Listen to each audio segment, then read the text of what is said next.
Hi అండి. ఈరోజైతే మనం మటన్‌లో చిక్కుడుకాయలు వేసుకొని కర్రీ చేసుకుందాం.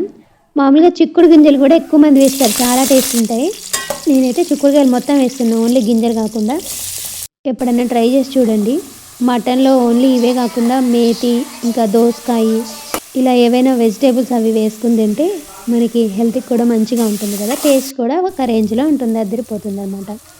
సో, ఇంగ్రీడియెంట్స్ అన్నీ మీకు తెలిసినవే. మటన్ అయితే మీరు కావాలంటే ముందు కుక్కర్‌లో కొన్ని విజిల్స్ తీసుకోండి ఉప్పు, పసుపు వేసి. లేదంటే ఇలా డైరెక్ట్‌గా కొంచెం ఎక్కువ సేపు టైం పడుతుంది ఇలాగైతే. నాకైతే కొంచెం ఎక్కువ టైమే పట్టింది. సో, మసాలా పేస్ట్ మొత్తం ఒక టమాటాతో వేసి మిక్సీ పట్టుకున్నాను. మీరు టమాటా కావాలంటే స్కిప్ చేసేసుకోవచ్చు. చాలామంది నాన్ వెజ్‌లో టమాటా వేయరు. నేనైతే వేస్తున్నాను. మీకు నచ్చకపోతే మానేయండి.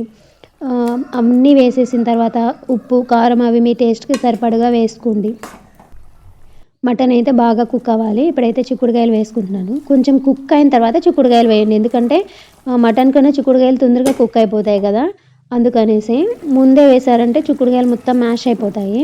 సో, మిక్సీ గిన్నెలో అయితే కొంచెం వాటర్ వేసుకొని వేసుకున్నాను. ఎందుకంటే మటన్ కుక్ అవ్వడానికి కొంచెం టైం పడుతుంది కదా! కొంచెం వాటర్ కావాలి కదా!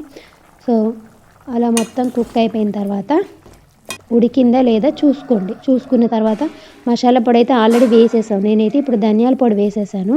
కొంచెం కొత్తిమీర చల్లుకొని మళ్ళీ ఒక 5 మినిట్స్ అలా ఉంచాను. కొంచెం దగ్గర పడనిచ్చి. సో, నా కర్రీ అయితే రెడీ అయిపోయింది.